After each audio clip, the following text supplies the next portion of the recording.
It's no secret that the best part of the Acolyte, and one of the only things that almost every Star Wars fan can agree that they did a good job on, is the lightsaber fights.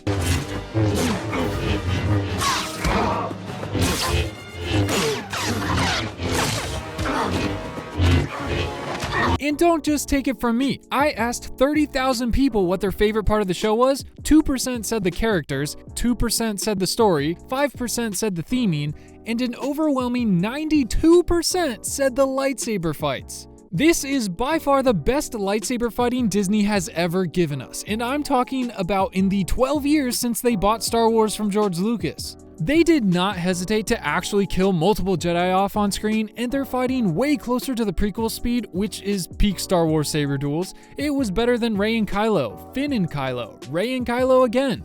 Everything from the Ahsoka show. They all just look goofy swinging at nothing. The coolest looking saber fight was ruined from all the silly choreography and post-production alterations where they had to edit weapons out of the bad guys' hands because they could have easily killed the good guys. They chopped heads off in this fight. They stabbed a Jedi apprentice 3 times and left her dead in the woods. This is a massive step in the right direction for Disney, which is rare to see. And would you believe me if I told you that a Star Wars fan is to thank for these awesome fight scenes? Yup, you heard me right. I've seen posts everywhere. TikTok, Reddit, full-length YouTube videos. Everyone has been talking about how good of a job they did on this fight compared to the rest of the show, but no one has said his name. No one pointed at this legend and said thank you. Personally, I hope these faster lightsaber fights set a new standard for Disney's future saber duels, because for as many people that there are that don't like the new Star Wars content Disney has been making, I don't think they're ever going to stop. So personally, I would like to see them grow and slowly get better and better so that one day they're pumping out Star Wars content that's actually great all around and the majority of fans will love.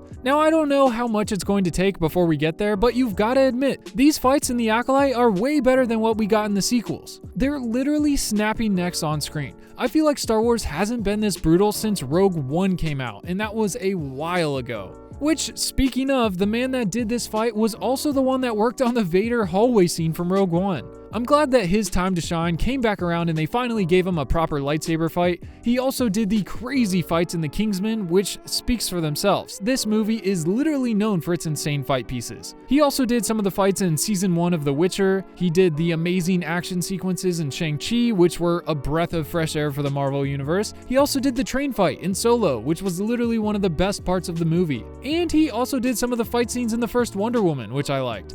The gentleman we have to thank for this is the one and only Christopher Cohen. And I think he did a great job with how much freedom Disney gave him. He was responsible for the fight scene, the editing, the pacing, the beats throughout the fight. His job is basically to make sure the story elements the director gives him come through in the fight while actually creating the sequence. So if Disney says that you have to have this dialogue in the fight and it's bad dialogue, there's gonna be some cringe moments. I don't want to have to subdue you, but I will. You're under arrest. Hello.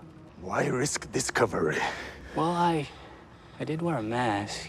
The murderers.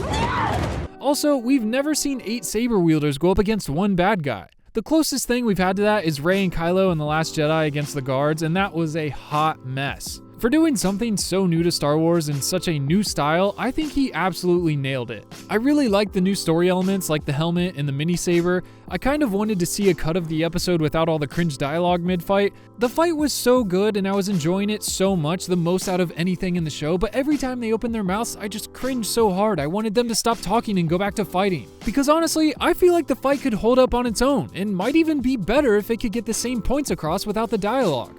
So I actually got distracted while I was making this video and edited all the dialogue out of the fight just to see what it would look like, and it's really cool. It completely disregards Oshame and makes Sol the main character, which is even better. Quamir is so much more intimidating when he's not talking the entire fight. He's terrifying. And as you would expect, on YouTube, this re-edit would get blown to Kingdom Come with copyright strikes, which it did. So right now, if you want to watch it, you have to go to my TikTok or Instagram where the full version is on both of those. Links are in the description. It's pretty cool. It goes from a 21-minute fight with unnecessary dialogue to a 9-minute silent duel, which is much more focused on action without the cringe moments. You should definitely go watch it after. Now, I believe that if you find someone who is truly good at their job and is also a fan of Star Wars, they will make great Star Wars content. And Christopher Cohen has my biggest thanks right now, because for the first time in a long time, in the midst of a million other things to pick apart in this show, These fight scenes have given me hope and shocked a lot of the fans. He has proved that it is possible for Disney to make some cool Star Wars stuff.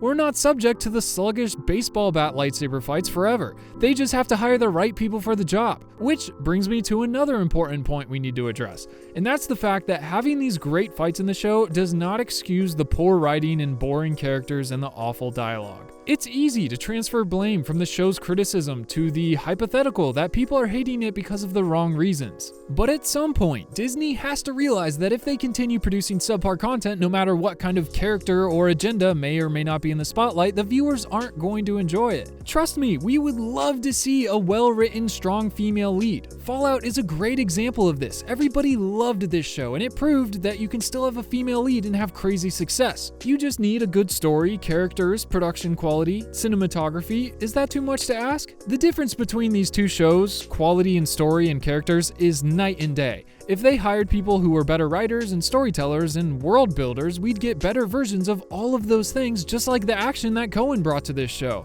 So I just want to appreciate them doing something right for once. The fights in this were so good, but even still, it was so hard to sit through all the cringe dialogue throughout the fight. If we could just get some good storytellers to help flesh out the characters and give them some meaningful intentions and purpose so they're not so wishy-washy, I don't think the show would have been nearly as badly received. I want these shows to do good. I want to like them so much. These fights are a huge step in the right direction, and I know that they still aren't as good as the prequels fights. They don't rival Duel of the Fates or even Obi-Wan versus Anakin on Mustafar. But I think this is way better than all of the Rey Kylo stuff, all the Reva and other Inquisitor fights. I mean, this has the speed we want. It's a little different from what we're used to. There's a lot of martial arts inspiration incorporated in these fights, almost as much as True Emway had in his fighting style, but everyone in the show is doing it.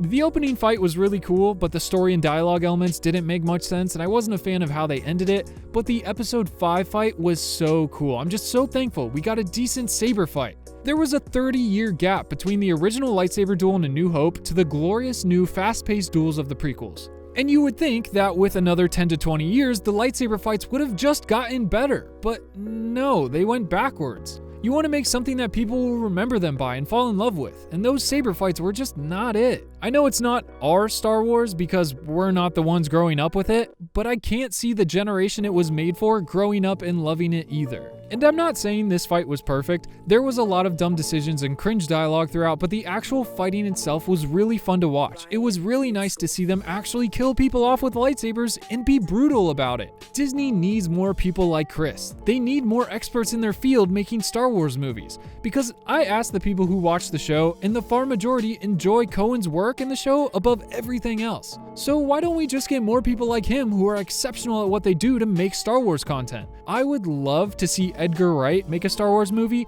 I'm sure you've seen something he's made. He could do a show if he really wanted, but I talked about this a while ago. He did the Coronado trilogy, Scott Pilgrim, Last Night in Soho. He's an amazing director/editor where everything is set to specific music and on beats. I'm sure you've seen Baby Driver. That was one of his most recent fan favorites. I think with someone like him doing the story and the music and someone like Chris doing the action, it's just gotta be a recipe for success. Episode 5 was 27 minutes long and had over 9 minutes of lightsaber fighting. 33% of the episode was fighting. I love that. It felt like watching an old Jackie Chan movie where you have a bunch of standard talking scenes and then you get to a fight scene and it's like 15-20 minutes long. They fight as much as they creatively can until they move the fight to another area and fight some more there. And then they keep fighting and moving along until they fought through 6 different sets in 15 minutes worth of the movie. They would just go on and they were the best parts. It felt like we finally made it through all the not so great slow episodes and we finally just had a fight that we could enjoy. There were so many moments that were awesome. Whoever thought to bring Cortosis in from Legends, great idea.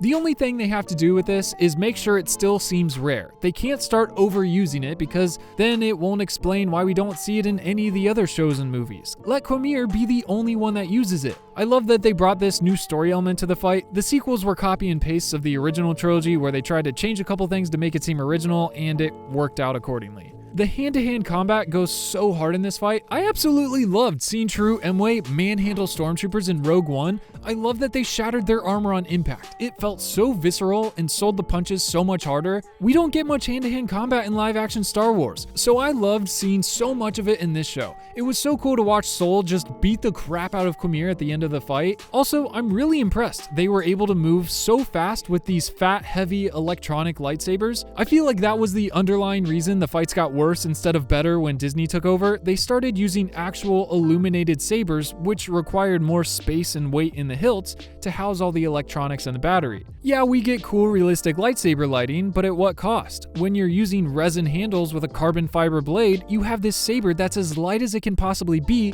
allowing you to whip it around as fast as you physically can, which led to some of the actors actually being too fast for the camera. They had to undercrank the camera for the Obi-Wan Maul fight, making it seem slower than it actually was. And that's just so the audience could keep up with what they're watching. That's insane. And then Disney has the bright idea to start using light-up sabers, which is cool, but it gives the actors stunt sabers that are probably 5 times as heavier as the carbon fiber ones, which makes them move 10 times slower. You get realistic lighting for the cost of speed. Personally, I don't think it was worth it, but with the Acolyte, the stunt team, including Cohen, the actors, and all the other choreographers that helped, were able to show us that we can have the best of both worlds. I remember watching Cohen talk about how disappointed he was in the sequel lightsaber fights, and I couldn't agree more. Like, I would have no problem. They literally just ripped this and put it in the movie.